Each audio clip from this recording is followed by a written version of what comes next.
యేసు నామంలో మీకు శుభములు సమృద్ధిగా కలుగునుగాక. మధురం నీ వాక్యం అనే కార్యక్రమానికి స్వాగతం. ఈరోజు మనం జీవిత విలువలు అనే అంశం 19వ భాగం ధ్యానించుకుందామండి. మధురం మధురం నీ వాక్యం నా త్రోవకు దీపం నీ వాక్యం. ఈరోజు మన అంశం ఏంటంటే ప్రశాంత జీవితమే పరిశుద్ధ జీవితం. ప్రశాంత జీవితమే పరిశుద్ధ జీవితం. వాక్య భాగము హెబ్రీ పత్రిక 12వ అధ్యాయం 14వ వచనం చూద్దామండి. అక్కడ పౌలు ఏమని రాస్తున్నాడంటే, తోడి వారితో ప్రశాంత జీవితంను జీవించుటకై యత్నింపుడు, పరిశుద్ధ జీవితము జీవించడానికి ప్రయత్నం చేయండి, అది లేక ఎవరు కూడా దేవుని దర్శింపలేరు. అంటే మీరు మత్తయి సువార్తలు కూడా చదివితే అండి 5:8 హృదయ శుద్ధి గల వారు ధన్యులు, వారు దేవుని దర్శింతురు. అంటే పరలోకానికి మనం వెళ్ళి అక్కడ దేవుని ముఖాముఖి చూడాలంటే మనము మన తోడి వాళ్ళతో ప్రశాంత జీవితాన్ని జీవించాలి. అదే పరిశుద్ధ జీవితము అని చెప్తున్నారు. నీలాగా నీ పొరుగు వాళ్ళని ప్రేమించండి. ప్రశాంతంగా జీవించడము అది పరిశుద్ధ జీవితము అని చెప్తున్నారు. అలా జీవించే వాళ్ళు పరలోకానికి వెళ్ళి అక్కడ దేవుని దర్శిస్తారు. మీకు పరలోకం కావాలంటే అందరితో సమాధానంగా జీవించండి. అందుకే బైబిల్ గ్రంథం అంతా కూడా 2 మాటలేనండి. అవి 10 ఆజ్ఞలు కావచ్చు, లేదా అష్టభాగ్యాలు కావచ్చు. దేవుడు చెప్పిన 10 ఆజ్ఞలు నిర్గమకాండ 20లో, లేదా యేసు ప్రభు చెప్పిన అష్టభాగ్యాలు మత్తయి 5లో 3-10 వరకు. ఈ 10 ఆజ్ఞలు అష్టభాగ్యాలు ఒకటే చెప్తాయండి. దేవుణ్ణి ప్రేమించండి, మీ పొరుగు వాళ్ళని ప్రేమించండి. ఆ కనబడని దేవుణ్ణి మనిషిలో చూసి ఆ మనిషిని ప్రేమించినప్పుడు దేవుణ్ణి ప్రేమించినట్లే. కనుకనే మన పెద్దలు చెప్తారు కదండి, మానవ సేవయే మాధవ సేవ. నా గురువు గారు కూడా చెప్తారు నాకు, సర్వ్ గాడ్ ఇన్ మ్యాన్. మనిషిలో ఉన్న దేవుణ్ణి ఆరాధించాలి. అంటే మనిషిని ప్రేమిస్తే ఆ మనిషిలో ఉన్న దేవుణ్ణి మనం ప్రేమిస్తున్నాము అని. ప్రశాంతంగా జీవించాలండి. నాకు ఒకటి జ్ఞాపకం వస్తూ ఉందన్నమాట చెప్పాలన్నప్పుడు. దాదాపు 20 సంవత్సరాలు దాటిపోయిండొచ్చండి. ఎందుకంటే ఈ మే నెలకి 27 సంవత్సరాలు అయిపోయిందండి దేవుని యొక్క సేవలు. ఇంకా కరెక్ట్గా చెప్పాలంటే యేసు ప్రభుతో నా వివాహం అన్నమాట. క్రైస్తవ జీవితం అనేది క్రీస్తుతో అంటుకట్టబడ్డాం. ఆయన ద్రాక్షవల్లి, మనం కొమ్మలు, రెమ్మలు. ఆయన యొక్క ప్రేమ, ఆయన స్వభావం మనలో పోయబడ్డాం అన్నమాట. ఆయనలో అంటు కట్టబడకుండా ఇన్ని ప్రార్థనలు చేశాను, ఇన్ని ఉపవాసాలు చేశాను, దాన్ని రిలీజియస్ లైఫ్ అంటారేమో, మతాచారాలు కావచ్చు. కానీ యేసు ప్రభుతో అంటు కట్టబడి ఆయన స్వభావాన్ని పొంది ఆయన ప్రేమ ఫలాల్ని ఫలించడమే క్రైస్తవ జీవితం అండి. నేను ఒకసారి మరి దాదాపు 20 సంవత్సరాల క్రితం కావచ్చు, ధర్మరాజ్య వేది అని ఒక మీటింగ్ పెట్టారండి ఉస్మానియా యూనివర్సిటీలో, హైదరాబాద్ అనమాట. సో ఒక ప్రీస్ట్ నన్ను కూడా ఆహ్వానించారమ్మా, ఈ మీటింగ్కి మీరు కూడా రండి, చాలా విషయాలు తెలుసుకోవచ్చు అని. నేను అన్నాను, సరే ఫాదర్, దేవుడే పిలుస్తున్నారు అనుకుంటానండి. సో ఈ ధర్మరాజ్య వేదిలో ఏంటి అంటే నేను అక్కడికి వెళ్ళానండి. అన్ని మతాల గురువులు అన్నమాట. ముస్లిం మతం నుంచి ముల్లాలు కదండి, తర్వాత హిందూ పూజారులు, క్రైస్తవ ఫాదర్సు, పాస్టర్లు, అలాగే వేరే మతాల వాళ్ళు కూడా వచ్చారండి. వాళ్ళని ఏమంటారో నాకు అంత బాగా తెలీదు.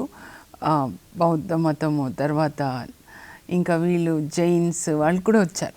అప్పుడు ఒకరు ప్రార్థన చేశారండి. స్టేజ్ మీద కూర్చున్నారు వివిధ మతాలకి చెందిన గురువులు అన్నమాట.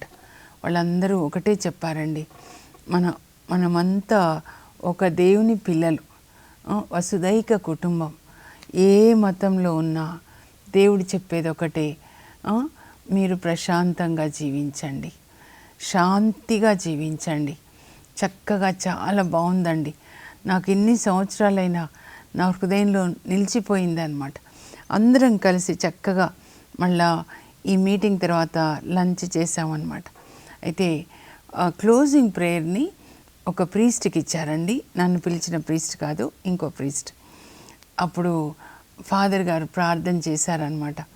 ప్రభా, పరలోకంలో ఉన్న తండ్రి పరమాత్మ, ఎవరు ఎలా పిలిచినా నువ్వు ఒకే తండ్రివి. ఈ భూమిని నువ్వే సృజించావు, మమ్మల్ని కూడా నువ్వే సృజించావు. కనుక మాలో ప్రేమను పెట్టి మేము ఒకరినొకరు ప్రేమించుకోవడానికి మాకు సహాయం చేయండి అని చెప్పి చివర్లో ఓం శాంతి శాంతి శాంతి అన్నారండి. ఇంకా నేను అప్పుడే రక్షణలోకి వచ్చాను. ఇమోషనల్గా ఉన్నాను. తర్వాత తెలిసి తెలియక సగం ఆ ఫాదర్ దగ్గర వెళ్ళి అడిగాను అనమాట. ఫాదర్, మీరు ప్రార్థన బాగా చేశారు, చివర్లో యేసు నామంలో అంటారు అని నేను ఎక్స్పెక్ట్ చేశానని చెప్పాను. అప్పుడు ఫాదర్ చాలా పీస్ఫుల్గా చెప్పారండి. నేను నేర్చుకున్నాను ఏంటంటే రియాక్ట్ కావద్దు, పీస్ఫుల్గా ఉండాలి చెప్పారమ్మా. ఓం శాంతి శాంతి అంటే మొదటి శాంతి, నన్ను సృష్టించిన సృష్టికర్త నీతో నాకు శాంతి. తర్వాత రెండోది ఏంటంటే నా చుట్టూ ఉన్న వాళ్ళతో నాకు శాంతి దయచేయి. మూడో శాంతి, నాలో నాకే శాంతి, అంతరంగంలో శాంతి. మనలో ఏదో మనకి శరీరం ఉందమ్మా, బాహ్య పురుషుడు, మరి అంతరంగ పురుషుడు ఆత్మ. ఈ రెంటిని మరి ఇదో మనస్సు ఉంటుంది, మన ఆలోచనలు, విల్ పవరు, అవన్నీ కూడా. సో మనం నీతిగా జీవించినప్పుడే మనకి అంతరంగంలో శాంతి ఉంటుంది. ఆ పరమాత్మతో మనం సమాధానం ఎప్పుడు పడతామంటే మన పొరుగు వాళ్ళతో సమాధానం, అంతరంగంలో సమాధానం అన్నమాట. ఇంకా నాకు అది నా జీవితంలో నా హృదయంలో అది దాచబడిన ఒక ధనంగా ఉందండి. దేవునితో సమాధాన పడాలి. కొలోసి 1:20 పౌలు రాస్తాడు, తండ్రి దేవుడు యేసుక్రీస్తు శిలువ మరణం ద్వారా మనల్ని తనతో సమాధానపరుచుకున్నారు. ఎందుకంటే ఆయన రక్తము, పరిశుద్ధ రక్తం మనల్ని ప్రతి పాపం నుంచి కడిగేస్తుంది. నాకు పాప క్షమాపణ యేసుక్రీస్తు ద్వారా, కనుక తండ్రితో సమాధానం. ఆ తర్వాత పొరుగు వాళ్ళతో సమాధానం. రోమా 13లో కూడా పౌలు చెప్తాడండి, 8-10 వరకు అన్నమాట. మీరెవరికి ఏది అప్పు ఉండకూడదు. మీకు ప్రశాంతమైన జీవితం కావాలి, అదే పరిశుద్ధ జీవితం. మీరు ప్రశాంతంగా జీవించాలంటే మీరు ఎవరి దగ్గర అప్పు తీసుకోవద్దండి. నిన్న కూడా ఒక సోదరి ఫోన్ చేశారు, అప్పు తీసుకున్నాము, మరి ఇల్లు కట్టాము, అప్పులు ఇంకా నెల కట్టాలంట, కట్ అయిపోతుంది అనమాట. సో 4 నెలల నుంచి కట్టలేదు, మాకు భయం వేస్తూ ఉంది, వాళ్ళు మమ్మల్ని అడుగుతారు ఏం చేయాలి, ఎంత టెన్షన్ వస్తుందో మాకు, ఏం చేయాలో అర్థం కావట్లేదు. అప్పుడు నేను చెప్పానమ్మా, ఇదో సిరాక్ గ్రంథంలో చెప్పారు ఏంటి అని అంటే, ఇల్లు కట్టుటకు గాను అప్పు చేయడము తన సమాధికి తానే రాళ్ళు పోగు చేసుకొనుట వంటిది అని. సిరాకు 21:8 అన్నమాట. కనుక ఎందుకమ్మా అప్పు చేయడం ఎందుకు, ఇల్లు కట్టడం ఎందుకు, అది మళ్ళీ అప్పు తీర్చలేక, వడ్డీలు కట్టలేక. ఒక సోదరు అయితే మేము ఇంకా చనిపోదాం అనుకుంటాం, అంత ప్రెషర్ ఎక్కువైంది. నేను అన్న, చనిపోతే ఏమొస్తుందమ్మా, ఆ ఇల్లు అమ్మేసి అప్పులు కట్టేసి హాయిగా ఉండండి అని చెప్పాను. మీరు ఇలా జీవించాలన్నమాట. ఎవరికి ఏది అప్పు లేకుండా, అప్పు చేయకుండా, అబద్ధాలు చెప్పకుండా, ఒకరిది దోచుకోకుండా, తోడి వారిని ప్రేమించేవాడు చట్టాన్ని నెరవేర్చినట్లే. నీవు నీ తోటి వాళ్ళని ప్రేమించావనుకో, వాళ్ళకి నువ్వు హాని చెయ్యవు, వాళ్ళది దొంగతనం చేయవు, వాళ్ళ డబ్బు తీసుకుంటే తిరిగి ఇచ్చేస్తావు, వాళ్ళ గురించి కొండాలు చెప్పవు, చెడు మాట్లాడవు, వాళ్ళ వస్తువులు దొంగతనం చెయ్యవు. నీలాగా నీ పొరుగు వాళ్ళని ప్రేమించు. నువ్వు ఏం కోరుకుంటావు ఇతరులు నీకు చేయాలని, అది నువ్వు ఇతరులకు చెయ్యి. వాళ్ళు నన్ను చూసుకోవాలి, నాకు సాయం చేయాలి, నువ్వే ఇతరులకు సాయం చేయి. అందరూ నన్ను గౌరవించాలి, నాకు హలో చెప్పాలి, నువ్వే అందరినీ గౌరవించు. ఇదే ధర్మశాస్త్రం యొక్క సారాంశము అని కూడా అంటారు. యేసు ప్రభు కూడా మత్తయి 7:12 చెప్తారనమాట. సో ఈ రోజు ఒక్క వ్యక్తి అండి, ప్రశాంతంగా జీవించిన ఒక వ్యక్తిని గురించి మనం ధ్యానించుకుందాం. పాత నిబంధనలో నాకు బాగా నచ్చిన వ్యక్తి అన్నమాట. ఎవరంటే ఇస్సాక్ అండి, అబ్రాహాం యొక్క కొడుకు అన్నమాట. ఆ ఇస్సాక్ పుట్టినప్పుడు ఆదికాండం 21లో వాళ్ళ అమ్మ ఏమంటుందంటే, అబ్బా దేవుడు నాకు బిడ్డనిచ్చి నన్ను నవ్వుల తేలించారు, నాకెంత ఆనందము, కనుక నేను ఈ కొడుకు ఇస్సాక్ అని పేరు పెట్టుకుంటాను. అంటే అబ్రాహాం సారా ఇద్దరు కలిసి అనమాట. ఇస్సాక్ అంటే ఇంటికి ఆనందం. ఆమెకి 91 సంవత్సరాలు, అబ్రాహాంకి 100 సంవత్సరాలు. ఇద్దరు బాబుతో ఎంత ఆనందం అండి. ఆ బాబుకి 12 సంవత్సరాల వయసు వచ్చినప్పుడు ఇంకా ఎప్పుడు అబ్రాహాం లోకం అంతా కొడుకే అయిపోయినాడు అని చెప్పి దేవుడు ఒక పరీక్ష పెడదామని, నీ ఏకైక కుమారుని అబ్రాహాము అని పిలుస్తారు. ఆదికాండం 22 అనమాట. చిత్తం ప్రభు అంటాడు, చూడండి, నీ ఏకైక కుమారుడు, నువ్వు ఎంతగానో ప్రేమించే నీ ఏకైక కుమారుణ్ణి నాకు బలిగా ఇవ్వు. నీవు ఆ మోరియా ప్రాంతానికి వెళ్ళు, అక్కడ ఒక కొండ చూపిస్తా, దాని మీద నీ కొడుకు నాకు బలిగా ఇవ్వు. అబ్రాహాంతో దేవుడు మాట్లాడుతుంటే ఈరోజు అంటే దర్శనాల్లాగా కొన్ని చూపిస్తారండి. అప్పుడు అబ్రాహాంతో మాట్లాడుతున్నప్పుడు ఆ గుడారంలో సారా ఉంది, అలాగే బాబు 12 సంవత్సరాలు ఇస్సాక్ కూడా ఉన్నాడనమాట. చిత్తం ప్రభు ఆ దేవుడు మాట్లాడగానే అప్పుడు నేను అనుకుంటున్నాను అనమాట, ఏంటంటే టు మై అండర్స్టాండింగ్, ఇస్సాక్ కూడా విన్నాడు కదా, నానా సిద్ధం, నానా నేను రెడీ, నాన్న పదం, నానా నేను సిద్ధం, I'm ready, shall we go అని చెప్పి, అమ్మ అన్నీ మాకు కావాల్సినవన్నీ కూడా రెడీ చేయి. సారా కూడా మరి కొడుకును మరి బలి 2 రోజుల ప్రయాణం చేస్తారనమాట. 3వ నాటికి వాళ్ళు మోరియా ప్రాంతానికి చేరుకుంటారు. అప్పుడు ఆ కొండను చూస్తాడు. తనతో పాటు 2 పనివాళ్ళు తీసుకెళ్ళాడు కదా. అప్పుడు పనివాళ్ళతో అంటాడు, మీరు ఇక్కడే ఉండండి, నేను పిల్లవాడు కొండ మీదకి వెళ్ళి దేవుణ్ణి ఆరాధించి తిరిగి వచ్చేస్తాం. ఆదికాండం 22:5 అండి. మొదటిసారి ఆరాధన, వర్షిప్ అనే మాట అబ్రాహాం నోట్లోంచి వస్తుందన్నమాట. ఏంటి అనంటే ఆరాధన అంటే దేవుని మాటకు విధేయత చూపించడం అండి. నోటితో పాడే పాటలు కాదు, నోటితో చేసే ప్రార్థన కాదు, కానీ నేను స్ట్రాంగ్గా బిలీవ్ చేసేది ఏంటంటే దేవుని మాటకు విధేయత చూపించండి, అంతే. ఆయనకి ఎంత ఆనందం కలుగుతుందన్నమాట.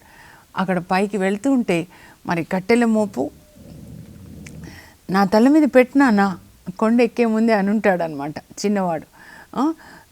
ఇంకా వాళ్ళ నానేమో కత్తి తీసుకుంటాడు, నిప్పు తీసుకుంటాడు. చూద్దామని ఇదో పెట్టు నాన్న అంటాడనమాట.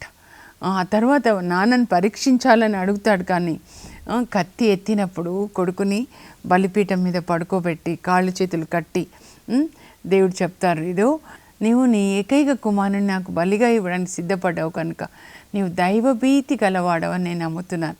చిన్నవాని మీద చేసుకోకు అబ్రాహాము, నేను నిన్ను ఆశీర్వదిస్తాను, ఆకాశ నక్షత్రాల్లాగా నీ పిల్లలు, భూలోకంలో వంశాలన్నీ నీ సంతతి ద్వారా ఆశీర్వదించబడతాయి.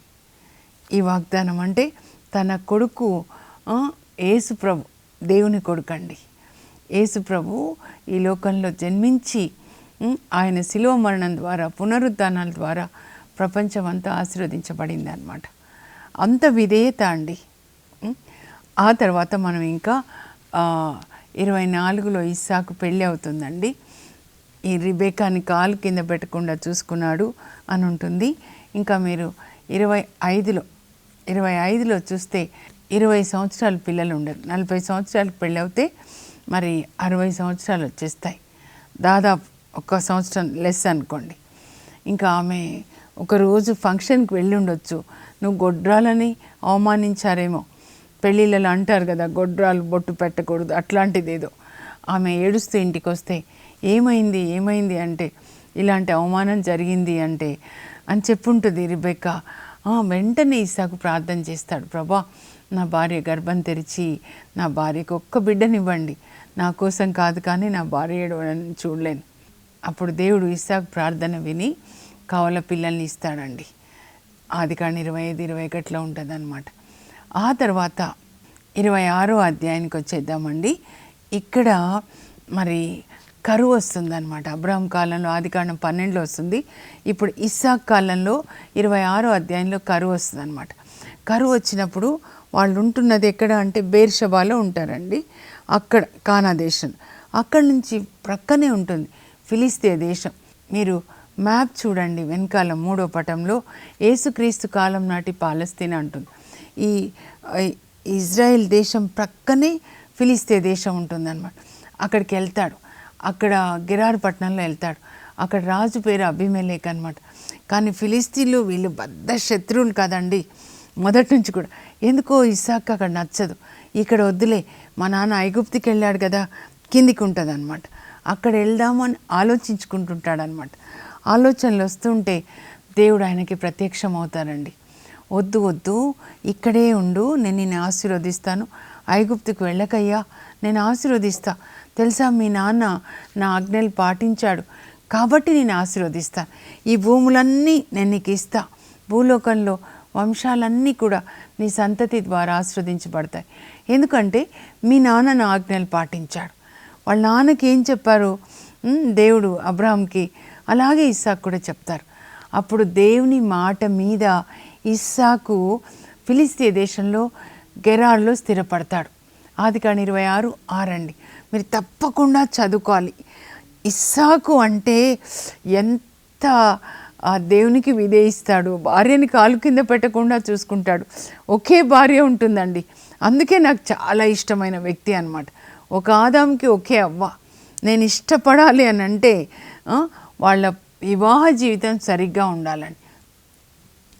ఒక భర్తకి ఒకే భార్య, దేహాన్ని పరిశుద్ధంగా కాపాడుకోవాలి.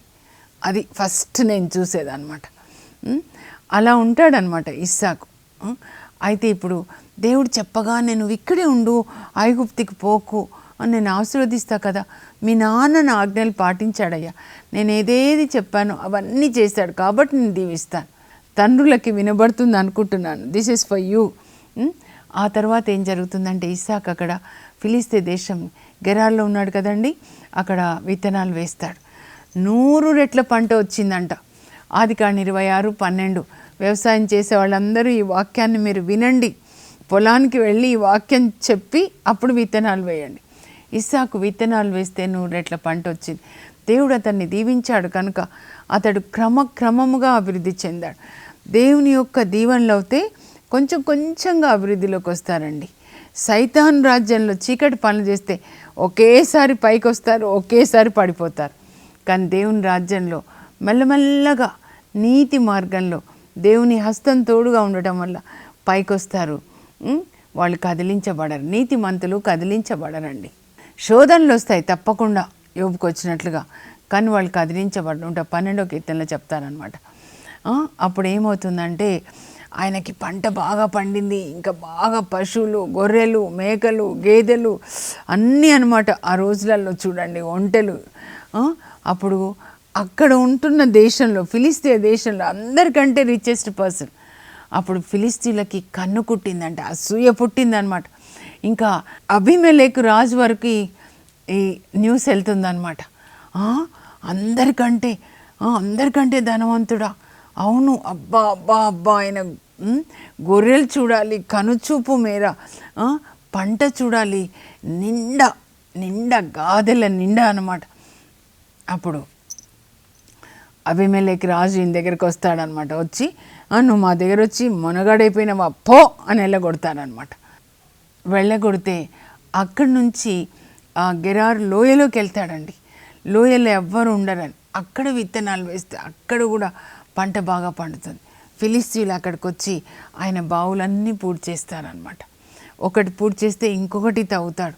పని వాళ్ళు వచ్చి చెప్తారు, అది తవ్వితే అది కూడా పూర్తి చేస్తారు, అవునా, ఇంకొక చోట తవ్వండి అంటాడు. కానీ పోట్లాడు పెట్టుకోడు. ఫిలిస్తీన్లు ఏంటంటే బావి పూర్తి చేస్తే మట్టి పోసి పోట్లాడు పెట్టుకుంటాడు. అప్పుడు మేము ఆయనని పంపించేయచ్చు, రాజుకు అన్ని మాటలు చెప్పేసి అబద్ధాలు చెప్పి ఆయనని పంపించవచ్చు అని. కానీ ఇక్కడ బావి పూర్తి చేస్తే పని వాళ్ళు వచ్చి చెప్తారు, అయ్యా మేము బావి తవ్వామా, జల పడిందయ్యా. 26:19 అనమాట. మేము బోర్ వేస్తున్నామంటే ఈ వాక్యం పట్టుకొని ప్రార్థించండి అమ్మ పొలంలోకి వెళ్ళి అని చెప్పాను. నీళ్లు పడతాయని. వాళ్ళు మట్టేశారా, అయితే ఇంకొక చోట తవ్వండి, ఇంకో చోట తవ్వితే మళ్ళా జలపడుతుంది, అది కూడా పూర్తి చేస్తారు. ఇంకా ఆఖరికి ఆ ఫిలిస్తీయ దేశంలో ఉండకుండా మళ్ళా తిరిగి బెర్షెబాకు వచ్చేస్తాడండి. వచ్చిన తర్వాత కూడా అప్పుడు దేవుడు ఆయనకి ప్రత్యక్షం అవుతారు. నువ్వు భయపడకయ్యా, వాళ్ళని తరిమేశారని, నేను నీకు తోడుగా ఉన్నాను, నేను నీకు తోడుగా ఉండగా వాళ్ళకేంటి. అప్పుడు బెర్షెబాలో దేవుడు ఆయనకి ప్రత్యక్షమైన చోట బలిపీఠాన్ని కట్టి దేవుణ్ణి ఆరాధిస్తారు. బలిపీఠం అంటే ఒక దేవాలయం, ఒక చర్చి కట్టినట్లు అనమాట. ఇంకా అప్పటి నుంచి అక్కడ ఆరాధన. వాళ్ళ నాన్న నుంచి ఈయన నేర్చుకుంటాడనమాట దేవునికి విధేయత చూపించడం. ఎక్కడ దేవుడు కనబడి ఇదిగో ఈ దేశాన్ని నీకు ఇస్తాను, ఎక్కడ దేవుడు అబ్రాహాంకి కనబడ్డాడో ఆశీర్వాదాలు ఇచ్చాడో ప్రతి చోట బలిపీఠాన్ని కట్టారు. అంటే దేవాలయాన్ని కట్టడం. బలిపీఠం అంటే దేవుడు నివసించే స్థలం అన్నమాట. మన హృదయమే కరుణాపీఠం, దేవుడు నివసించే స్థలం. అప్పుడు చాలా అభివృద్ధి అండి. ఇంకా అక్కడ ఫిలిస్తీయ రాజుకు తెలుస్తుందన్నమాట బెర్షెబాలో కూడా ధనవంతుడైపోయినాడని. ఈయనకి దేవుని హస్తం తోడుగా ఉంది. మంత్రులు ఫ్రెండ్స్ చెప్తారు, లేకపోతే ఎక్కడ అడవిలో వేసినా సరే దేవుడు ఆయనను ఆశీర్వదిస్తున్నారు. ఆయన బావి తవ్వితే నీళ్లు పడుతున్నాయి, విత్తనాలు వేస్తే పంట పండుతుంది, గొర్రెలు మేకలు మందలు అభివృద్ధి చెందుతున్నాయి. దేవుని హస్తం ఆయనకు తోడుగా ఉంది. కాబట్టి మనం ఆయనతో ఫ్రెండ్షిప్ చేసుకుందామని ఈ రాజుకి, అబీమెలెకు రాజుకి మంత్రి, ఆయన ఫ్రెండ్ ఇంకొకరు అడ్వైజ్ చేస్తారనమాట. సో వాళ్ళిద్దరిని తీసుకొని వెతుక్కుంటూ బెర్షెబాలో ఇస్సాకు ఇంటికి వస్తారనమాట. వాళ్ళని చూడగానే ఇస్సాకు అంటారు, అప్పుడు నన్ను మీరు పగబట్టి నన్ను వెళ్ళగొట్టేశారు కదా అని.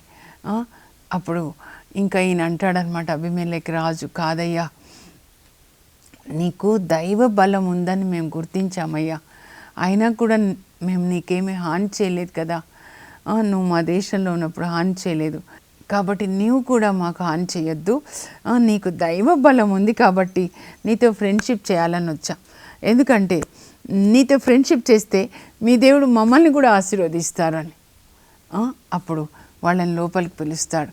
రిబెకాకు చెప్తాడు, ఇదిగో రాజు వచ్చేసాడు, గెరార్ రాజు, మంచి విందు తయారు చేయి, ఆమె రుచిగా వండుతుందండి రిబెకా. సో వాళ్ళందరికీ మంచి విందు అనమాట. ఇస్సాకు రాజుకి, మరి వాళ్ళ మంత్రికి, ఆయన అడ్వైజర్కి మంచి విందు ఇస్తారు. ఇద్దరు ఒక ఒప్పందం చేసుకుంటారు, పీస్ ట్రీటీ అనమాట, శాంతి ఒప్పందం. మన ఇద్దరం కూడా సమాధానంగా జీవిద్దాము, శాంతిగా ఒకరికొకరు సాయం చేసుకుందాం, సరేనా అంటే సరే, ఒప్పందం జరుగుతుందన్నమాట. అప్పుడే ఇంకా వాళ్ళు ఒప్పందం అయిపోతుంది. డిన్నర్ తర్వాత ఇంకా వెళ్ళిపోవాలి అని అనుకునే సమయంలో పని వాళ్ళు వచ్చి చెప్తారనమాట, అయ్యా మేము బావి తవ్వాము, నీళ్ళు బాగా జలపడింది అనగానే, అవునా, షేబా, ఆ బావికి షేబా అని పేరు పెడతాడనమాట, ప్రమాణం చేసిన బావి. ఇక్కడ వీళ్ళు ఒప్పందం చేసుకున్నారు కదా, ప్రమాణం, ఇద్దరు శాంతి ఒప్పందం. వెంటనే ఆ బావిలో బాగా నీళ్లు పడ్డాయి అంటే ఆ బావి పేరు కూడా అలాగే పెడదాంలే, ఒప్పందం అని చెప్పి. షేబా అంటే ఇప్పుడు బెర్షెబా అని పిలువబడేది ఇందువల్ల జరిగిందనమాట. కనుక మనము ప్రశాంతంగా జీవితామండి. 34వ కీర్తనలో 14వ వచనంలో దావీదు చెప్తాడు, మీరు సమాధానమును వెదకి దాన్ని సాధించడానికి పూనుకొనండి. సమాధానంగా జీవించాలి అంటే కొన్నిసార్లు మనదే కరెక్ట్ అయినా కూడా, మనం నీతిగా ఉన్నా మన మీద నిందలు పడతాయండి. ఇది దుష్టుల కాలం కనుక నీతిమంతులకి శ్రమలు, నిందలు పడే సమయం అన్నమాట. యేసు ప్రభు చూడండి, లూకా సువార్త 23:12లో పిలాతు యేసు ప్రభుని హెరోదు దగ్గర పంపిస్తాడు. హెరోదుకు కూడా ఆయనలో ఏ దోషం కనపడదు కనుక హెరోదు తిరిగి యేసు ప్రభుని పిలాతు దగ్గర పంపిస్తాడు. అలా పంపించడం వల్ల ఒకరినొకరు గౌరవించుకుంటారు. అప్పటి వరకు శత్రువులుగా ఉన్నవాళ్ళు యేసు ప్రభు ఇక్కడి నుంచి ఇక్కడికి, పిలాతు నుంచి హెరోదు దగ్గరికి, హెరోదు దగ్గర నుంచి పిలాతు దగ్గరికి రావడం వల్ల వాళ్ళిద్దరూ మిత్రులైపోయారంట.